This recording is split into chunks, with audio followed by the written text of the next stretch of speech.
So, chances are you're already using AI. We all are, right? We're asking it questions, we're making images, but what if I told you that's just the very first rung on a much, much bigger ladder?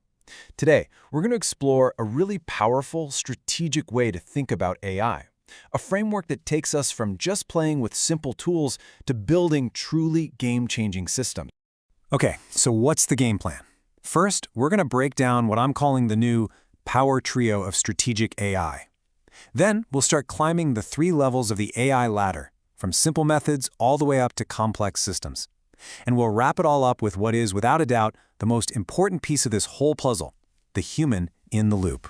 All right, before we even think about stepping onto that ladder, we've got to build a solid foundation. We need to get our heads around 3 core ideas that, when you bring them together, really unlock the true power of this technology. Let's call them the new power trio.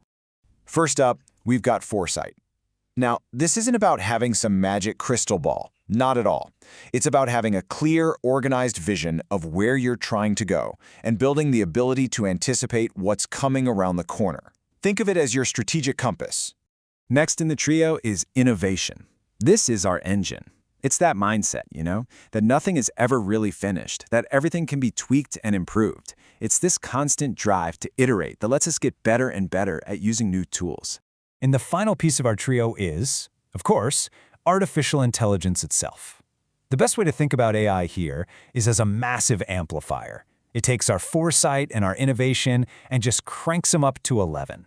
It gives us these augmented capabilities. It's like having an infinite team of brilliant collaborators ready to go 24/7. Okay, so the foundation is set. Now let's get to the ladder itself. This is really the core framework for our whole conversation today. It's a simple but honestly an incredibly useful way to map out the journey from just messing around with AI to using it as a true strategic asset. The journey's pretty straightforward, really. It happens across 3 levels. We all start at the bottom with simple methods.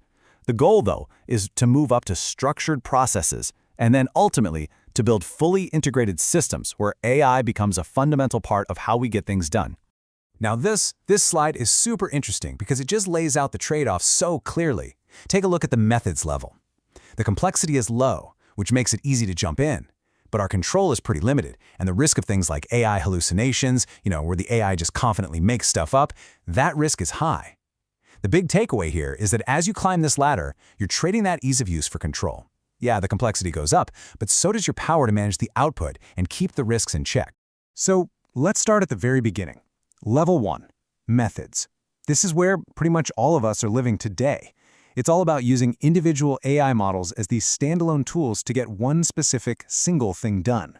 And hey, there's absolutely nothing wrong with that. It's the totally logical place to start. This is the world you know, right? Asking ChatGPT to whip up an email for you, or using Midjourney to create a logo. It's one input, one output. Simple. And here is just a fantastic example of the methods level in action.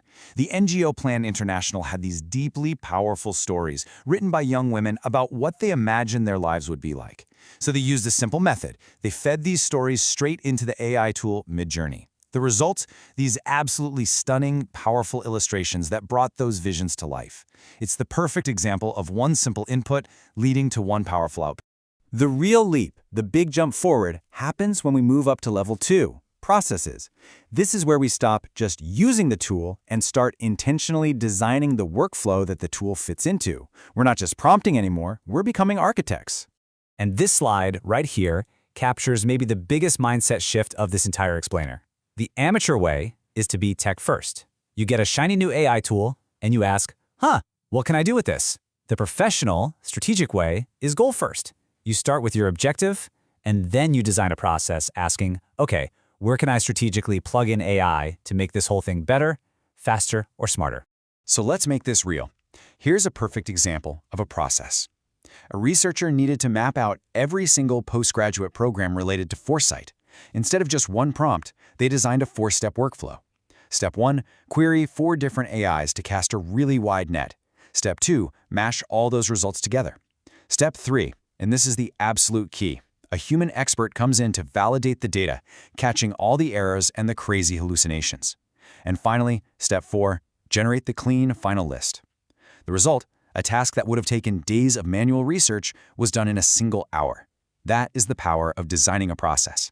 And now we've made it to the top of the ladder. Level 3, systems. This is where humans and AI aren't just interacting anymore. They are deeply integrated partners, collaborating inside complex, custom-built frameworks to tackle really ambitious goals. This is where that amplification effect we talked about just goes into absolute overdrive. Get this. Eric Schmidt, the former CEO of Google, his company, Future House, is building systems to automate scientific discovery. And he says that a tiny team, fewer than 25 people, is now doing the work that just a few years ago would have required over 800 people. Just let that sink in for a second. That's not a small improvement. That is a fundamental change in what's even possible. Google's AI Scientist project is the perfect picture of a system in action. Just look at the clean division of labor here. The AI is the workhorse. It does all the heavy lifting, crunching insane amounts of data, spitting out new hypotheses, even designing experiments. But the humans, they're doing what we do best. They're the strategists. They define the goals, they interpret the tricky results, they provide the direction, and, most importantly, they give that final stamp of approval.